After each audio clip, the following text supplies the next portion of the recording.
10, there's an effort at the state capitol to define when life begins.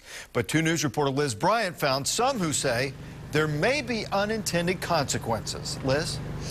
Russ, the personhood bill says life begins at conception, but doctors, like ones here at this fertility clinic, say that creates confusion for how they practice.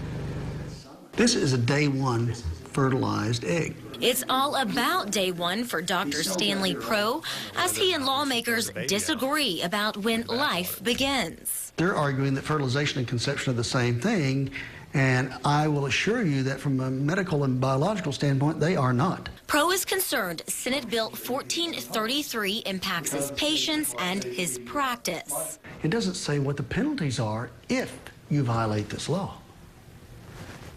And that's the big scary thing. You know, is that a manslaughter charge? He questions if there are penalties for disposing of embryos, ones that may carry blindness, muscular dystrophy, or another life-changing trait. What are you going to do to a couple that has 6 or 7 embryos back there that they don't want to use?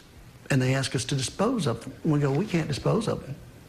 Are you going to make them have those children? Senator Brian Crane from Tulsa, who wrote the bill, says that's not the case. What this will do is it will not take away from any of the rights of a mother to have an abortion, the rights to birth control, the rights to in vitro fertilization.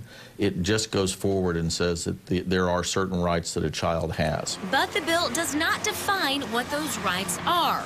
However, it has the same language as a law in Missouri that's been in place since 1989. In vitro fertilization goes on throughout the state of Missouri. If a doctor wants to dispose of embryos, that will certainly be allowed in the state of Oklahoma. Crane says it won't change how Dr. Pro practices. This is the policy statement that goes beyond where we are currently and takes Oklahoma to as far as we can constitutionally be permitted to protect the unborn.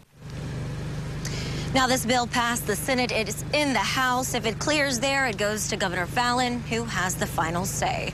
Live in Midtown Tulsa, Liz Bryant, 2 News works for you.